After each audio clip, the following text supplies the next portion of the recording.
Look at Clinton Moore. Clinton Moore is way more worthwhile at being an X Games than me with double flips, varials, 360s, all the flip combos. So I'm not even complaining about me, but there's a lot of guys that have been doing this for a long freaking time that weren't chosen because they either didn't have the right friends or they didn't have the right helmet. And I think that really pisses me off. And it's no disrespect to anybody that did get invited. Because you know what? If I got an invite on a year that I didn't really deserve it, I would freaking take it. I'd be there and I'd do whatever I could. So you can't be mad at any of the guys for this, but I can be mad at the organization. And I am. Hi and welcome to the Riders Lounge podcast with a special mini-series, I guess you'd call it, on the X Games Summer 2021 event with an overall review and also going into a lot more in-depth analysis on each discipline in their own small podcast episodes as well.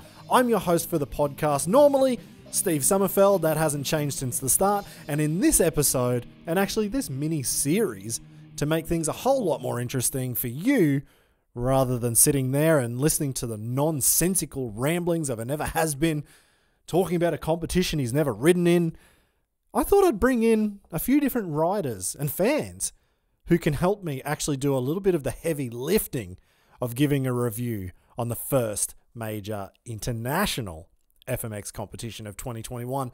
And hopefully you won't get so bored as you probably normally would if you were just listening to me alone. So in this episode, we'll have the results. If you haven't already seen them, I'd be very surprised.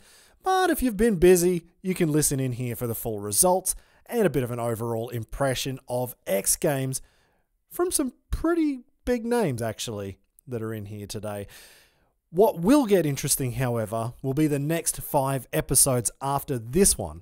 We'll review each discipline and have different people's opinions on each one. So we'll have a wrap-up of Freestyle Moto, Best Whip, 110s, the new one, Best Trick, and Quarter Pipe.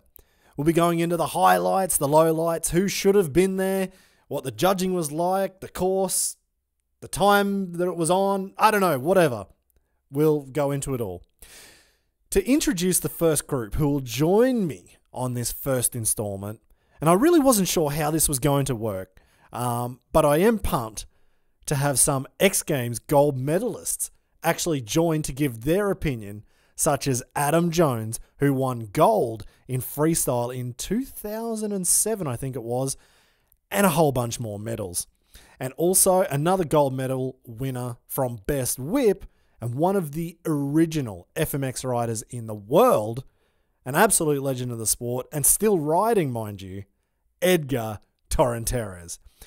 Do you remember watching him? I think it was like Krusty 2 was his first video. So he's been around for so damn long and he's still got one of the best whips in the world at over 40 years of age. We'll also be joined by a bunch of different guys throughout this little series so you can get their take on the events overall, because there are a few points that I didn't even realize when I watched it. But we'll also have the unofficial FMX fact checker, a guy who knows just about everything that has ever happened in the sport, because I don't even know. Maybe he's got a superpower of the best memory, but Jamie Squibb seems to just have his ear to the ground on everything. Or maybe Squibby just spends way too much time on Instagram. I don't know. Also, we'll have Antonio Navas, El Presidente of the hiatus FMX team in Spain, or hiatus FMX team, however you want to call it. And actually, he's the older brother of a rider who, in my opinion, should have been there. And I think a lot of other riders' opinions should have been invited. Guillem Navas, or Navas Petit, on Instagram if you've seen him. And we'll talk about that a little bit later as well. But he's young, and I'm sure he'll get his shot one day. Also, we'll have the young Rossi Grizzle, a young guy from England who's just getting back into riding FMX. And I wanted to get his opinion on X Games more from a fan's point of view. I mean, we're all fans. We wouldn't be here if we weren't. But I wanted to hear from someone who's not banging on the doors to get shows or enter comps. I just wanted somebody who just loves watching videos of anything freestyle moto that gets you all pumped up to ride, just like I felt 20 years ago when I was watching X Games or Krusty or IFMAs or IFMXF and just wanting to go throw my helmet on and try to do the dumb stuff I just watched on TV. In the upcoming episodes, though, we will have many, many more riders giving their opinions in the different disciplines, but you'll have to find out who worked out how to even send a voice message on WhatsApp to see who made it in time. Now, before we kick this off, there is a lot of commentary from different riders and myself about to go down in this episode. So I want to say a huge thank you to Rothaus, Ten and Zepfler for keeping me going with their alcohol-free beers. This is a long one. I'll probably need a couple to get through this. You'll probably need a couple as well to listen to it. Now, before we get into the nitty-gritty, I will go through the full results and then we'll hear from everybody. And I might even give my opinion at the end. I have been told that I kind of sit on the fence a little bit because I kind of have to. My job here is just to ask the questions. I'm not out here giving answers too much, but maybe I might share an opinion or two at the end of this. Anyway, here are the results. If you haven't seen it and you couldn't be bothered because you can't get to watch it on YouTube or Facebook because it was geo-blocked in your country, I do understand that. So if you don't want to know the results, I wouldn't say turn away now, just skip forward like 5 minutes and you'll be fine. If not, Freestyle Moto, of course, first event on the block. And I think actually I'm going to go from last place to first, actually. So Benny Richards, young gun from Australia, surprised a lot of people with his invite. Unfortunately, he didn't have the time of his life that he probably wanted to. He ended up in 8th position with 56 points. Jacko Strong.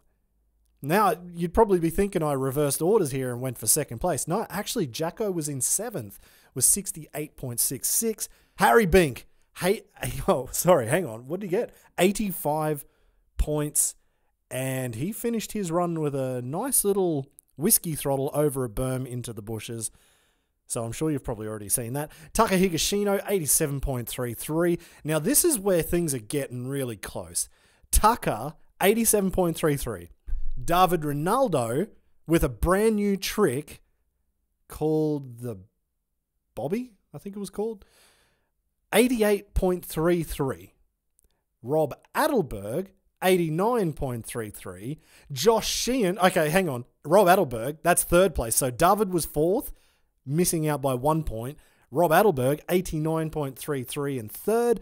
Josh Sheehan in second, 89.66, so only 0.33 of a point away in second place. But then, almost 3 points clear, in first place, the first German to win a gold medal at X Games in freestyle, Luke Ackerman, who has been on an absolute roll of winning just about everything. He's the world champion. He won Red Bull Dirt Diggers. He's the first to do a double backflip dirt to dirt. He was the youngest to do a double backflip. Youngest to do a backflip at the time. I don't even know how long ago that was. Maybe 10 years ago. He's got a whole bunch of records. Actually, I think he just did Travis Pastrana's mini flip record as well not too long ago. So Luke Ackerman surprised maybe even himself, but his run actually looked very similar to what we would see at any other competition. It didn't look like Luke was, stressing himself on that first run. Okay, he was doing double backflips, so there's a lot of stress there and one of the biggest 360s ever done, but he was almost 3 points clear of Sheeny, Adelberg, and David Ronaldo, three huge names who have got so many X Games medals and everything else to their names. So it was quite a surprise there, but we'll talk a lot more about Freestyle Moto in the very next episode. In Best Whip, Corey Creed, his name's on the list. Unfortunately, he didn't ride because he crashed out the day before. So in 7th place in the qualification round, Colby Raha, Sheeny in 6th, and Jared McNeil just missing out on the Best Whip final. So that's why you will not hear Jared McNeil's name mentioned in the final run, which finished as Axel Hodges in 4th on his home turf, Tyler Berriman in 3rd, Genki Watanabe, or Wanky, in 2nd, And the old dog, who's still learning new tricks, actually still doing the same tricks, he's just throwing out massive whips, Tom Parsons takes the gold in best whip. In the 110s, brand new event. In 7th, it was Tyler Berriman. 6th, Pat Casey. In 5th, new name, Banks Hovey. Took out 5th. In 4th, Tim Ritson, another new name. In 3rd, with the bronze, Jared McNeil. 2nd, Colby Raha. And on his home turf, now he got his gold medal, Axel Hodges. In best trick, this could have been so much different, but it looked like the course was difficult. There were a whole bunch of little things going on, and we'll talk about them a little bit later. Only 6 riders in best trick. Luke Ackerman, he pulled out, but J.O. Archer unfortunately crashed out on a double flip, ending up with 47.33. Jacko Strong in 5th, again, 74 points. Well, not again, but second last, 74 points. Sheeny, 87.33 for him in 4th place, but then into the bronze medal, Harry Bink, the double backy with the one-hand knack, 90.33. 2nd place with a brand new trick, David Ronaldo, that new body varial looking like some sort of, I don't know what you'd call it. I need to go back and look at that actually in slow motion a fair few more times and try and work out the movement he's trying to make. But it's, yeah, just kind of a different Cali roll on the opposite side of the bike and kicking up and spinning around and making it look good. 2nd place, 91.66. And in 1st place, Bobby Dazzler, Rob Adelberg, with another X Games gold medal to add to his tally with 93.33. In the quarter pipe competition, well, Corey Creed, his name's still on that list, but yep, all zeros across the board there because he did crash out the day before. Broken thumb and pretty bad concussion, I think, was the end result of that. So Creed out, Tom Parsons in 6th with his best height of 28 feet 1 inches. Jared McNeil just 4 inches higher at 28.5, or 28 feet 5 inches. Cole Denny just missed out on a bronze medal. He was looking like he could have picked up the bronze with 34 feet and 6 inches. And then Tyler Berriman on his last jump, or maybe his second last, he just snuck past him overall with 37 feet for 3rd. Axel Hodges and Colby Raha. Now, this was the, let's say, the battle, especially on Axel's home ground. And Axel ended up in 2nd, 39 feet and 2 inches. Colby Raha sent it from the very first jump. Almost every single one of his jumps on quarter pipe would have been a gold medal. I think there's only 2 that were a bit shorter, and one of them he threw a knack out. 40 feet 9 inches, setting a new record, just pipping Corey Creed by 1 inch from his record, I think from Norway the year before, which was 40 feet and 8 inches. So imagine if Corey Creed had actually not crashed out. That would have been a hell of a competition, especially with Colby, Axel, and Corey there at the top. So there's the results. Now let's get into hearing what the riders have got to say about it all. First up, a guy who has worked his ass off to win X Games freestyle before, and someone who had as much right to be there and riding with his own style as anyone else, Adam Jones. And the reason I say that is, even though he doesn't have 3 double backflip variations in his run or a body varial in his repertoire, Adam is one of those riders who brings style and execution to any competition as his #1 priority. And I definitely saw plenty of memes in the lead up to X Games talking about how many double backies are we going to see at this competition. So as freaking unbelievable as it is, it does become a little bit repetitive. Now, I'm probably going to be eating those words and being a bit of a hypocrite because in the biggest events, you want to see the best riders. And a double backflip is one of the best tricks. But on the other hand, there is another element to FMX, and that is innovation and variety. In a way, I want to know how good could have Adam's runs been by not needing to stress so much about the course for these high-risk tricks, and could he have put a run together and just run rings around everybody else with all of his tricks that we know he can do, rain, hail, or shine? We'll never know. And that's probably why public opinion was on Adam's side as to, when he didn't get that invite. And he was pretty pissed, and it was on Instagram. And even on another point, in 2009, Adam Jones returned to the World Championships after, I think, 12 years of not riding the series at Night of the Jumps. He returned, and he was on the podium at every single event he competed in.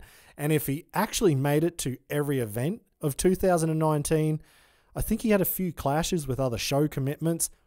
He probably would have finished the full season on the podium. That's just how dominant he is with the tricks he has, that he knows he can make look good on any course. Anyway, we'll talk about invites later, and actually, I think he might even bring it up. So here's Adam Jones. All right, what's up, Riders Lounge guests? Steve Summerfield asked me to be here. My name's Adam Jones. I am professional internet shit talker. Seems like that's about the only thing I'm professional at these days. Steve hit me up, wanted my little X Games recap, what I thought about the event. So here we go on WhatsApp voice note, giving you guys a little update for the 2021 Summer X Games Freestyle Moto events.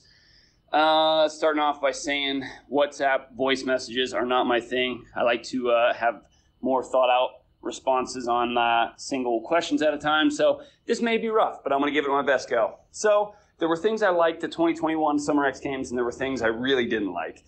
To start off with the things that I liked that we had some sort of a course again. I liked that this course was not, 3 or 4 ramps set in a way that allowed riders to do their bangers on every single jump of every run. I think that concept has gotten completely stale and needs to go away. Coming into X Games, I'm sure a lot of people heard I was very vocal about selections. I do think the whole event has, it's just become too much of I don't know. I think in some instances, Monster has way too much influence on who gets invited and who doesn't. I think they do want to stack the field with Monster athletes as much as possible. Obviously, the guys that deserve to be there are going to be there one way or another. So it's not like they're not going to invite other helmets. But when it comes down to, only inviting a certain amount of Rockstar Red Bull helmets, and then, ensuring that the rest of them are Monster helmets, that's what it seems like to me. And it frustrates me. And you know what, dude? There's a couple guys that I thought were questionable to be there in freestyle motocross. And I mean no disrespect to these people, because I like these people. I like Harry Bink. I don't know Benny Richards, but he seems like a really nice kid. And, I think he's an up-and-comer, which is what we need in freestyle motocross. So I have no problem with these guys. What I have a problem with is when X Games plays stupid games that interfere with my and other professional athletes' careers, right? And this is something where I didn't agree with it. And what's it matter if I don't agree with it? Because whether or not I agree with it doesn't really change anything. But I didn't agree with it because I could just look at it and see what they were doing. And, hey, I'm sorry, Harry, but I don't think Harry's a freestyle run rider. I think Harry is a best trick guy. And, Benny probably did not have the run that he wanted by any means. He had really rough go that weekend. And I mean no disrespect to him, but there was how many other guys that are seasoned, ready to go, that could have performed on the stage. And I want to be very, sorry, somebody just walked in the room and it threw me off. I want to be very clear that I'm not talking smack about these guys. Everybody needs a shot. It's really hard to get your shot in freestyle motocross these days because there's no proving ground. So I get it and everything. But yes, I was frustrated. And I've said this time and time again, it's not only about me, but look at Clinton Moore. Clinton Moore is way more worthwhile of being in X Games than me, with double flips, varials, 360s, all the flip combos. So I'm not even complaining about me, but there's a lot of guys that have been doing this for a long freaking time that weren't chosen because they either didn't have the right friends or they didn't have the right helmet. And I think that really pisses me off. And it's no disrespect to anybody that did get invited. Because you know what? If I got an invite on a year that I didn't really deserve it, I would freaking take it. I'd be there and I'd do whatever I could. So you can't be mad at any of the guys for this, but I can be mad at the organization. And I am. And we've been through this before, kind of with everybody that remembers freestyle motocross remembers Willie Watts. He was just pulling a needle out of a haystack pick for X Games that they thought was going to be magical. And it just kind of proved why you don't pick guys like that. Because if anybody remembers correctly, it was 2 dead sailors from Willie Watts that year in Best Trick. So anyways, my point is, I think X Games sucks right now. As a group of people that are putting on an event, I wish they'd get past all the bullshit, have open qualifiers, or have a better organization that picks riders, and just say, hey, Monster, you want to title the event, title sponsor? That's great. We appreciate that. Stay out of the invites, though. That's just my take. So anyways, to sum it up, yes, I was pissed for me and a couple other guys that have done all the work for the last 20 years and just got, thrown aside. And but on a good note, I liked where freestyle motocross was heading this weekend. The fact that we had a course and everything. I think that I hope it opens some eyes to the fact that a course in FMX is what we need again. I really hope that's the case. Congrats to Luke Ackerman. I love watching Luke ride. He's just such a wild man. He does not give any shits. He goes out there, he's got massive tricks, and he just throws them, rain or shine, no problem. So I think he's a really cool kid as well. I'm glad that he got the gold. Okay, I'm going to cut Adam off there. He did trail back into the freestyle motocross run analysis, but actually I'll put that up in the next episode, which will be dedicated just to FMX, and you can hear exactly what Adam had to say about that one. All right, next up, Jamie Squibb. Okay, so X Games 2021 at Axel Hodges' house. Overall, obviously very happy to see big competitions happening. So right off the bat, that's a big positive. Highlights for me, probably, I think, Cole Denny getting an invite for quarter pipe. I like that dude. So I was really stoked to see he got in at the last minute and was competitive up until Berriman's last jump. Cole was sat in 3rd place. So very impressive. FMX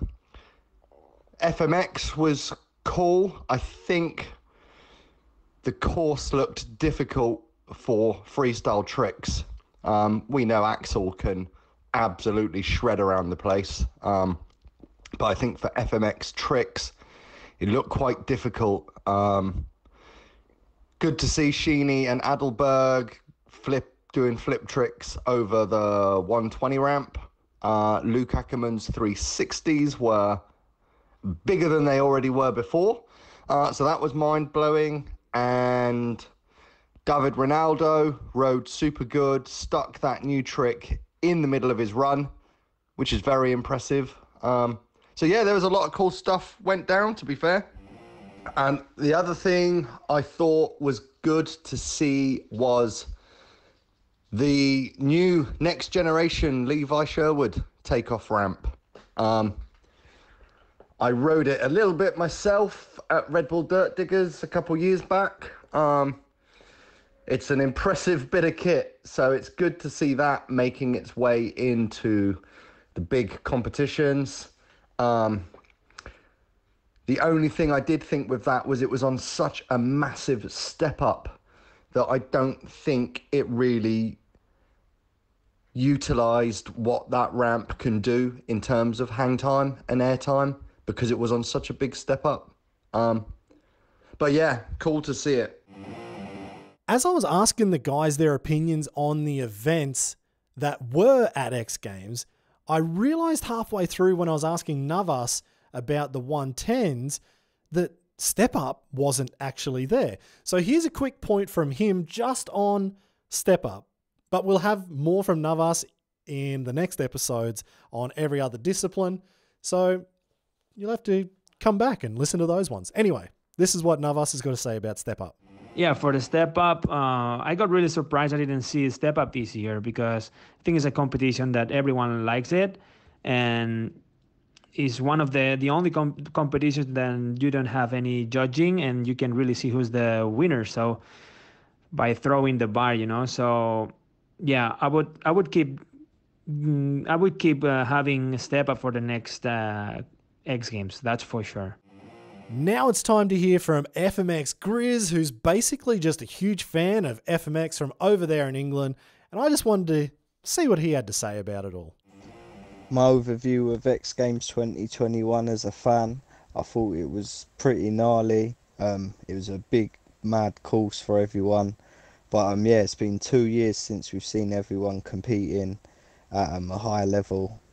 And really, Axel probably took gold just for having the X Games hosted at his house. Like, that's a big milestone in itself. So I bet he's just stoked for that. But I think X Games made a bold move in taking it all different for the whole X Games, bringing it to people's compounds. But I think it was a good decision. But obviously I think maybe there could have been minor improvements. Just as you could see, there's quite a few crashes where people are struggling with their runoffs. And I think the course was sort of scattered a little bit where certain riders didn't know. But I know that was down to riders not being able to get enough practice time in and not understanding the course. But I think, yeah, X Games done well with it. But it all seemed a bit, I don't know, there was something about this X Games. I think we're all used to it, seeing it in a big main stage with all crowds. And I guess everything's new, and they just wanted to keep the fans entertained and that. But yeah. All right, now last but certainly not least, the legend of FMX, who invented so many tricks way back at the start, before it was even called FMX. It's Edgar Torrenteres. Again, like Adam Jones, Edgar had more than enough reasons to be invited to compete in Best Whip, since he's already got 4 medals, including a gold. And at over 40 years of age, in my opinion, Edgar still has one of the most impressive whips in the game. Now, unfortunately for Edgar, he wasn't invited this year. But it may be a little bit more political for his absence than for most riders, having just recently, let's just say, moved on from Monster, who of course is the title sponsor of X Games, and Adam Jones already brought that point up. But did that have any sway in his invite not coming through? I don't know. I actually asked Edgar if he'd like to do a few WhatsApp messages on his thoughts on X Games as a rider who has ridden, I would say, probably more FMX events and comps than any other rider in the world. And actually, Banana Face came back to me and said we should do a full podcast instead. So that will be released very soon. After this short mini-series of X Games reviews are done, I'll put that one out, and you really, really won't want to miss that one, because Edgar does not beat around the bush. And when he asked to jump on a call, do you think I'm going to say no to this legend? Anyway, to give a little bit of context just on this snippet from Edgar, this was towards the end of our 2-hour chat about all things X Games and everything else that was going on in the background leading up to this event. And it was really hard, actually, to find the best couple of minutes for this short overview. The question I had asked him was actually about the lack of a crowd and how that would affect the riders about to throw down their run. And is there a lack of adrenaline when you don't have 10,000 screaming fans cheering your name before you start? I think because it's cold. Not he. It's cold. The situation, the question of the X Games like this without crowd makes you. What is the motivation? It's not the motivation there, because finally, 3 or 4. I don't know, because I don't see the judges. But when normally you can see the judges, you can see on its fighters. Where are the judges, and the judges you have a minute to see when they put the numbers or the results or whatever. But you have in the middle of San Diego, in the house of Axel Hodges, all perfect for, because it's his house. Yeah. And then he's the kid of Monster, and he say whatever that the matter, Monster gonna pay, no problem. And they did, sorry. But it's not a crowd, it's not motivation, and you feel like cold, like, oh, I can do mistakes, and the mistakes comes because I don't know, that pressure makes you. For me, for example, if I go there, I gotta get the pressure because it's nobody. I have no motivation and nobody watching me. It's like I gotta jump for 3 judges. Yeah. To put me in the top and that's and what win I a medal thought. and Yeah, that was my thoughts on it even before. I thought, if they run X Games at Sleigh Ground, will there be a crowd? If there's no crowd, how will the riders react to that? And especially at that, I would love to see you actually at 9:30 in the morning doing freestyle. That would have been funny to see. Or best whip. I don't think you would be awake for another 4 hours. For me, it's gonna be crazy because at 9:30 I am doing whips. It's so early. It's so early. in the middle of San Diego with no crowd, nobody there. In the middle of like the forest. Doing whip for three judges. To say me, hey, go home, no qualification, Edgar, or something like that. After the travel and all the things, and all the work, because finally it's work. Yeah, it's work to travel there, to be there alone. All the situation is hard, and but imagine if it's crowd there. Oh.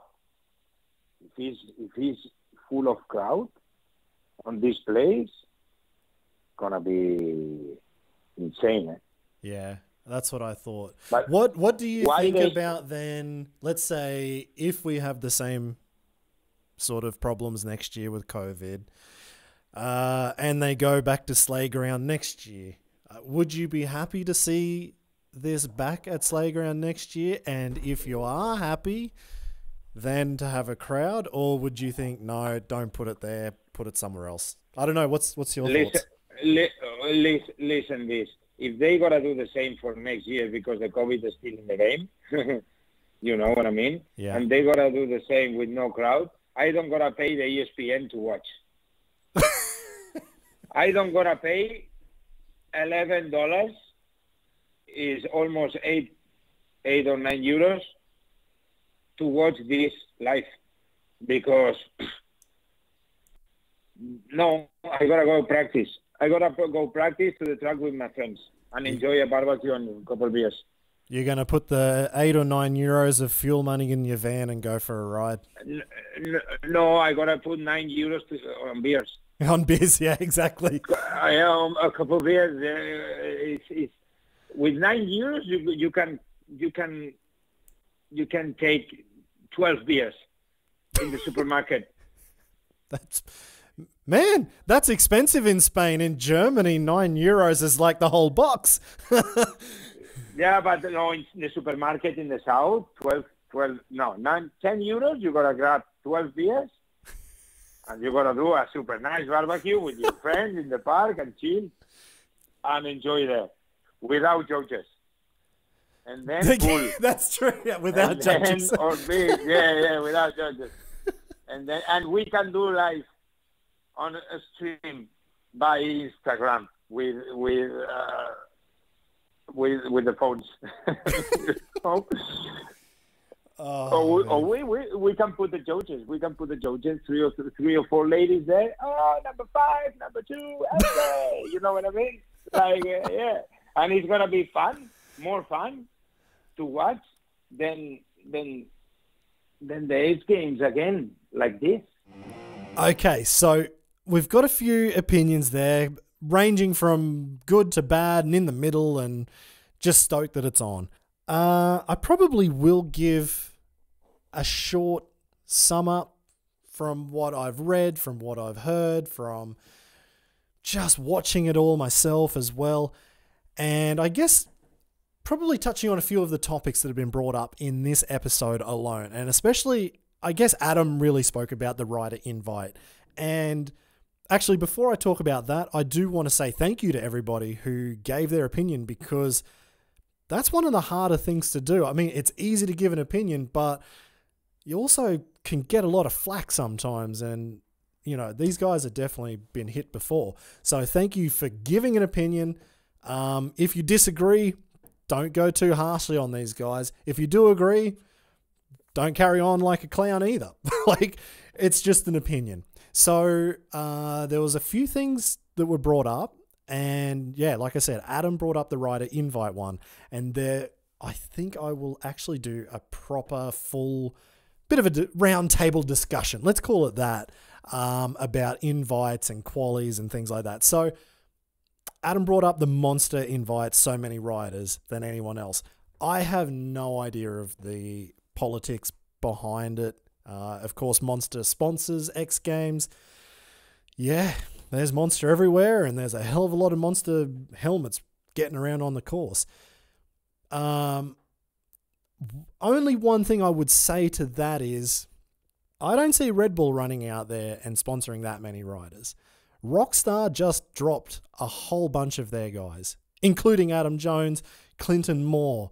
I can't even think of names right now. Libor Podmol. Like, so the other brands have dropped off or just haven't put that many guys on their, like, in their stables. So yeah, there's going to be more Monster athletes because Monster just seems to be supporting more guys. Now, is that the reason why they got the invite? That's a completely different question, but it was just something I noticed and I just thought I'd put it out there. In terms of the riders who missed out, especially on freestyle, that was one thing that Adam brought up, and it's probably the main thing we're all looking at. Now, Clinton Moore, not seeing his name there, that was a hell of a surprise. Like Adam said, he's got every trick under the sun. Like, and he now with a double backflip on top of everything else he's got, man, Clinton would have been so good there. Tom Pages, what more do you have to say? It's Tom Pages. He has dominated the last 10 years. Adam Jones himself, completely different style. Well, his own style, and everything extended perfectly. And speaking of somebody else who extends everything perfectly, Pat Bowden. Adam Jones and Pat Bowden, they're kind of very similar riders. And Pat actually has a few more of those bigger tricks. Like, he has done a double backy and he'll throw down a front flip. There was no cheetah ramp. There was no front flip cheetah at X Games this year. But Pat can throw down like so many different tricks, and with the same extension as Adam. And actually another name that hasn't been thrown around an awful lot, and I don't know why, and I also didn't say it in the previous episode, Michael Malero, 5-time world champion, consecutive world champion. For 5 years, nobody could beat Michael Malero at Night of the Jumps. He was only beaten in, I think, the last event by Luke Ackerman. I think the whole series came down to the last event, and Luke got it. So Michael Malero, he's got double backflips, front flips, body varials, every damn backflip combo. He's got upright combos, flares and flare combos, and like, so where was Michael Malero in all of this as well? There was another issue with the young guns, and Adam brought it up, and of course he would have taken the spot if it was on offer as well, and I completely agree. If the offer comes, why would you say no? And Benny Richards, he has been thrown down. He's been riding with Jacko Strong.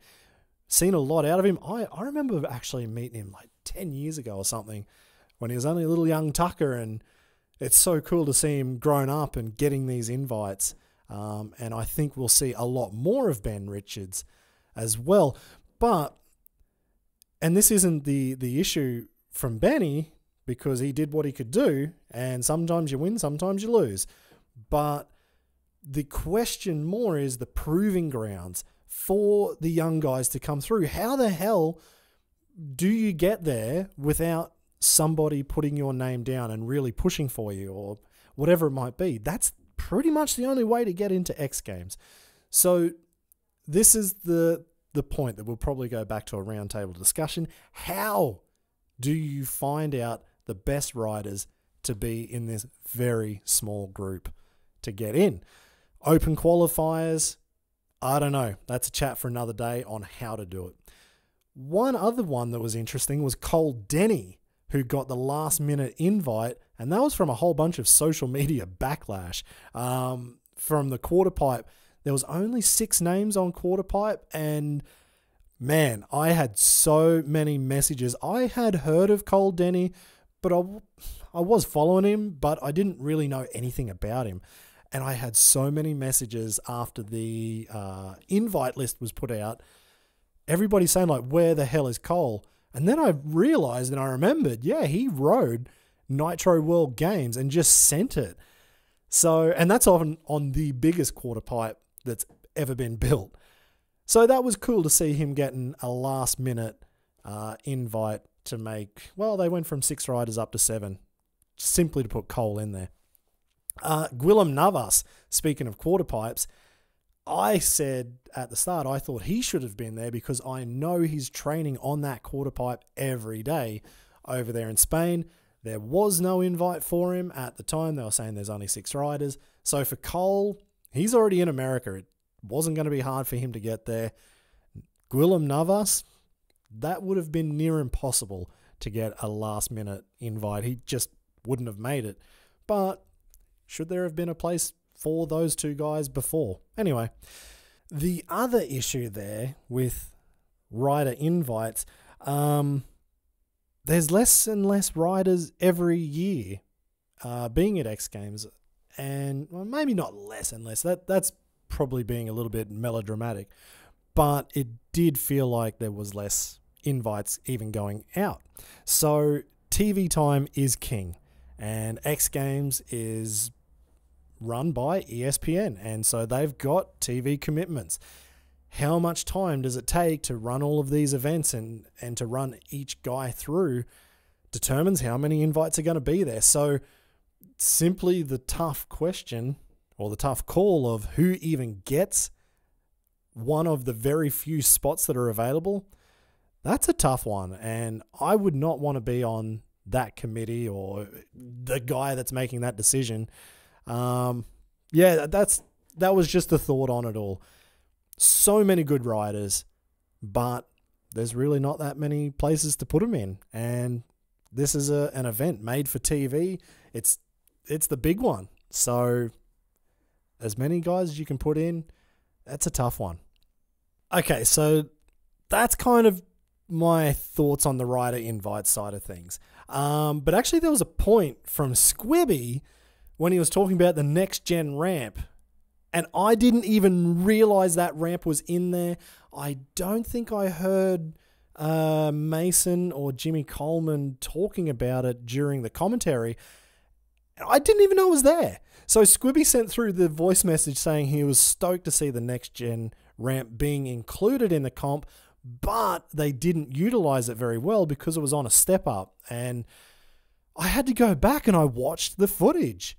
And I stopped the slow motion when Luke was like about to roll down the roll in. It was the first ramp in the double-double line. And if you look at it like, oh yeah, actually that ramp does look taller than a normal comp ramp.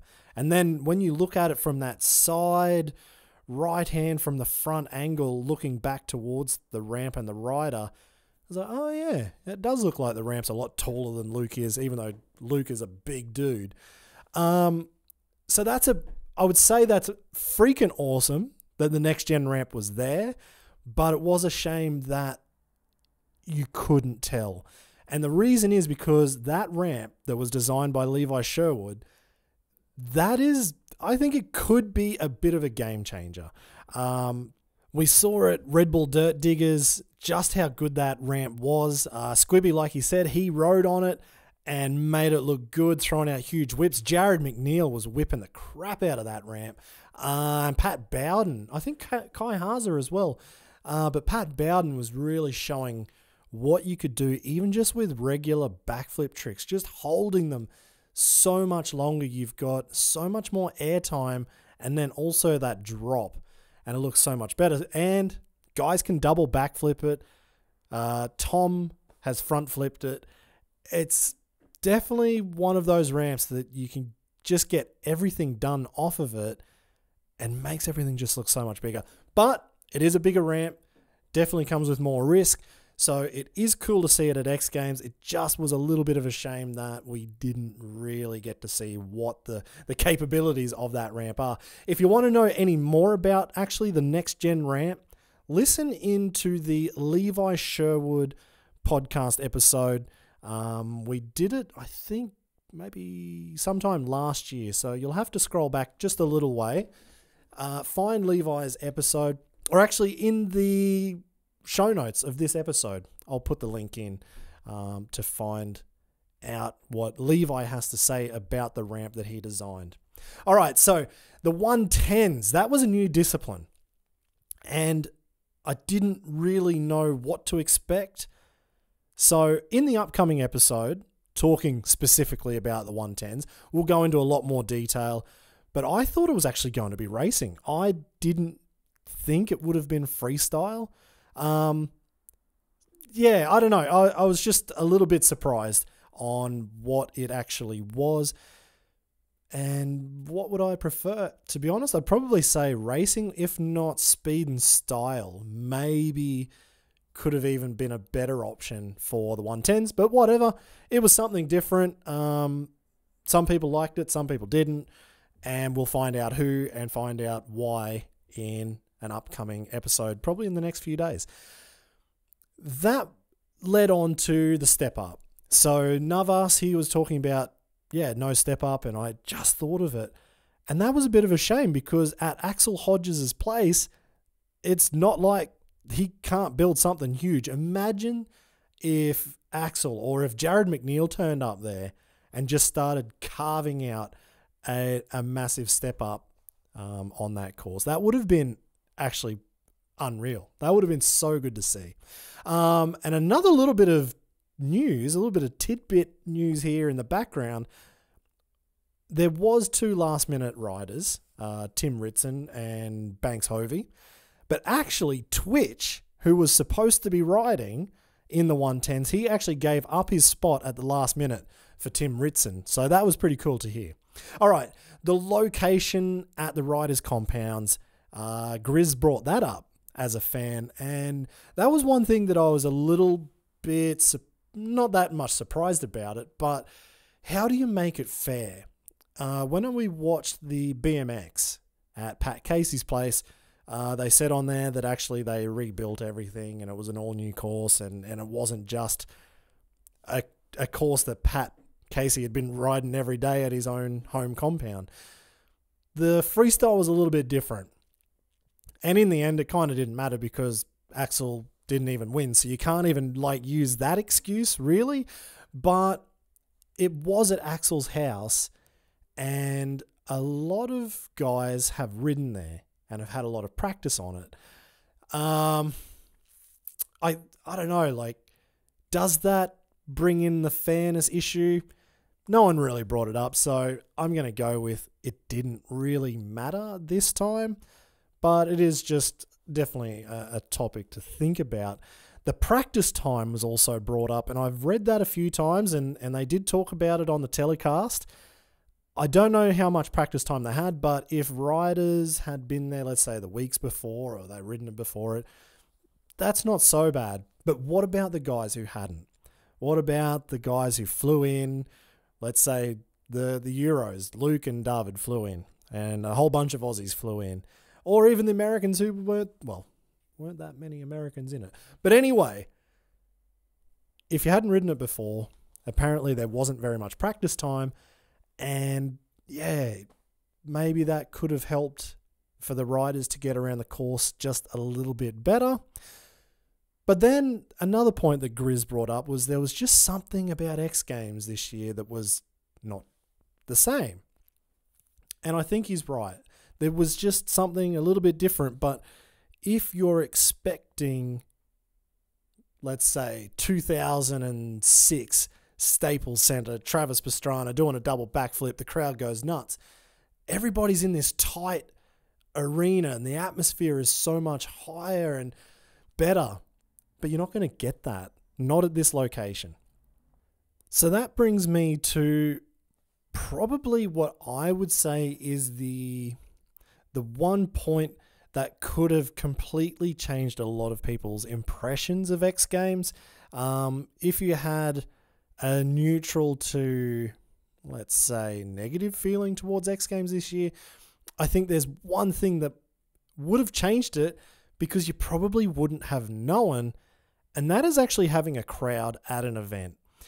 And the reason I say that is because if the course is difficult, like it was, or it certainly appeared to be because the best riders in the world looked like they were struggling, if there's a crowd there cheering them on, half of the TV time is looking at the crowd's reactions to what's going on. The other half is listening to the crowd. In the background, you'd have the commentators talking about it, the crowd going nuts, and it just makes for a better atmosphere for an event. So that's one point.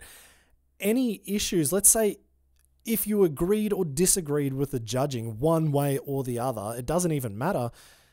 The crowd's also going to give you their opinion of it, and that's getting the cheers or the muted response if maybe their favorite didn't go through, whatever it might have been. It just felt like if there was a crowd, it probably, you would never have maybe seen the negative or the small little issues. And I think those small issues probably happen in every single event all around the world. But with a crowd, it masks all of those little points. So for me, I think it was the crowd. That was the point, I think, where Grizz, as a fan, was saying there was something about X Games this year that wasn't the same. And it's the crowd. Edgar said it. He'd feel depressed riding around jumping for 3 judges. And yeah, I'm going to put it down to that. If there's one negative, it was the crowd. Now, why was there no crowd? Well, this is the time we're living in, isn't it? 2021. We're still dealing with this COVID crap that just hasn't gone away. And we don't know when it will. So there's 2 points here. COVID rules. I don't know what the COVID rules are in California. I've got no idea. A point that Edgar brought up in our chat, so he didn't say it in this part, but definitely in the full 2 hours, was, there's motocross and supercross. There are other events going on with crowds. Why was there no crowd here? Was it due to COVID rules, or was it a decision due to the location? Was it too difficult for the location? Was it a logistical thing? Was it simply a budget thing? I don't know. But I think a crowd would have just made that entire event just so much better. I'm not saying it was bad. I'm just saying it would have just made it so much better. So this brings me to the last point, and I think this is something everybody who spoke here and everybody that's talking about X Games, the real positive out of all of this is after 18 months of almost every event being cancelled pretty much, X Games are back. They made it happen. And that's what I think we should all be taking out of this is, despite all the restrictions, despite lockdowns, despite whatever, they still made it happen. They made it happen as good as they could have under the circumstances they had. And I am still stoked to sit here and watch X Games, the event that I've been watching since it started. So that was still freaking awesome. So I'm going to give X Games 10 points for putting it on, because there's not an awful lot going on right now in events for anybody, any events, anything, anywhere. So that's one final point that I just want to say. Thank you to everybody that made it happen one way or another, we had X Games and we had freestyle motocross back and other action sports. So, yeah, kicking goals with both feet. I think actually just carrying on from that point that it was awesome that X Games was on this year, even though it wasn't the same. The next part is, what happens next year? What will 2022 look like for Summer X Games? We've got 12 months. Let's see if events kind of go back to normal. I'm really not holding my breath on it, but if we're going back indoors, if X Games is back inside a stadium, awesome. Fill it up full of fans and everybody will be going nuts.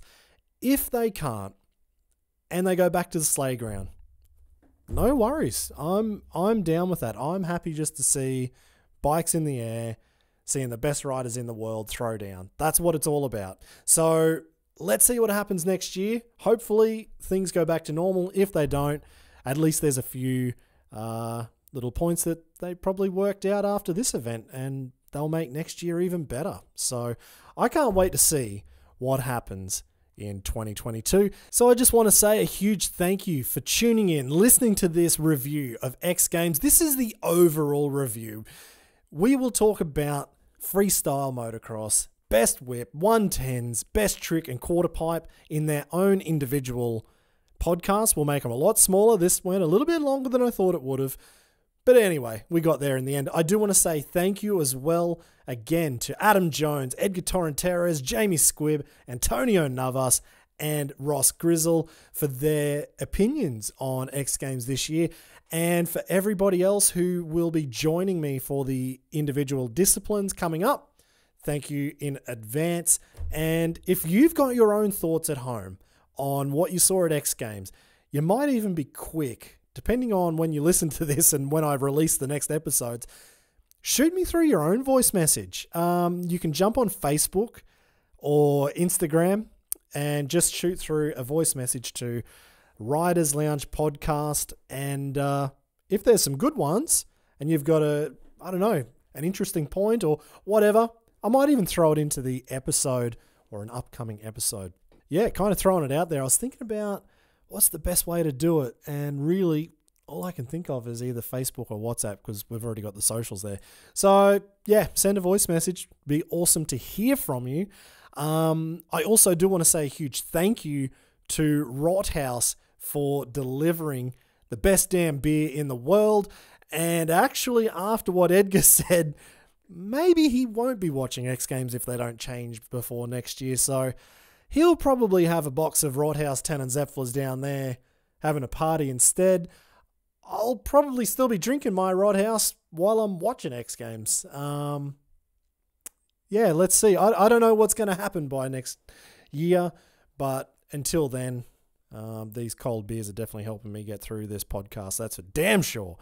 I also want to say a huge thank you to Lakes Networking for all their help, especially with the ridersloungepodcast.com website. If you haven't checked it out, I've been getting a little bit more into the blogging. It's kind of like going back 10 years or 15 years when that's what you did. So I'm getting back in there, and there's actually some news up that you probably won't find anywhere else. So check out ridersloungepodcast.com for updates and for the old podcasts as well. And again, a huge thanks for tuning in. I can't wait to bring out the next 5 episodes in this X Games review mini-series. Until then, have a good one. We'll see you soon.